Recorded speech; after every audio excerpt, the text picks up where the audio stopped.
Hey everybody, welcome back. Today we're going to use headings to show hierarchical relationships of content. Heading, which are shown with tags from H1 to H6, are workhorse tags that help provide structure and labeling to your content. Screen readers can be set to read only the headings on a page, so it sets a summary. So it gets a summary. This means it is important for the heading tags in your markup to have semantic meaning and relate to each other, not be picked merely for their size values. Semantic meanings means that the tag you use around the content indicates the type of information it contains. If you were writing a paper with an introduction, a body, and a conclusion, it wouldn't make much sense to put the conclusion as a subsection of the body in your outline. It should be in its own section. Similarly, the headings tags in a web page need to go in order and indicate the hierarchical relationship of your content. Headings with equal or higher rank set a new implied sections. Headings with lower rank start subsections that provide ones. Subsections of the previous one. As an example, a page with an H2 element followed by several subsequent or subsections labeled H4 tags would confuse a screen reader user. With 6 choices, it's tempting to use a tag based because it looks better in a browser, but you can use CSS to edit the relative sizing.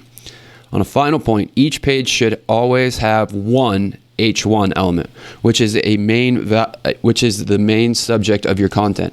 This and the other headings are used in part by search engines to understand the topic of your page. So just remember that one H1 element.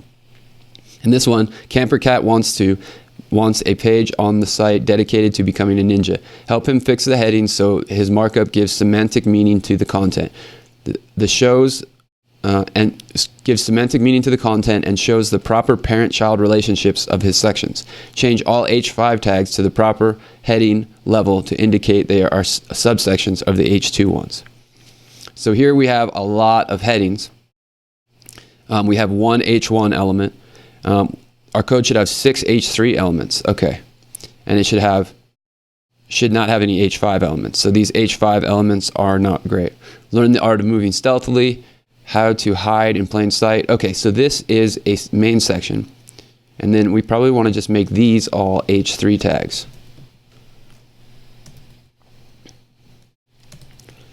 Because these are subsections of learn the art of moving stealthy. So this is about stealthiness, and then these are subsections about 2 different elements of stealthiness.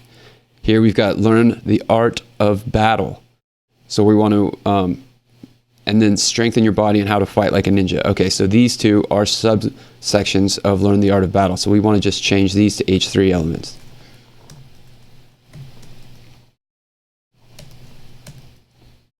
And the art of living with honor, breathe properly, and to simplify your life. So same thing.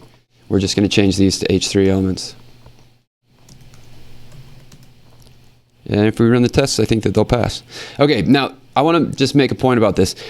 What they're talking about is organizing your content well. So you have one H1 element that tells the story of the whole thing, and then you have subsections. It's almost like you're making a bulleted list, but the headings are really, really useful at doing this. Oftentimes people will choose their heading tags based upon the outlook, like how it looks when you print it out. But that's not the best way to do it. The way to think about these is that you're organizing the content of your website rather than thinking about them as, oh, I want this text to be really large, so I'm going to make it an H2 element. And so heading elements should be used in terms to think about organization rather than simple size of graphics and things like that. Yeah, and that's that. So we ran the tests and they passed. Hope you guys enjoy this one, and we'll see you in the next lesson.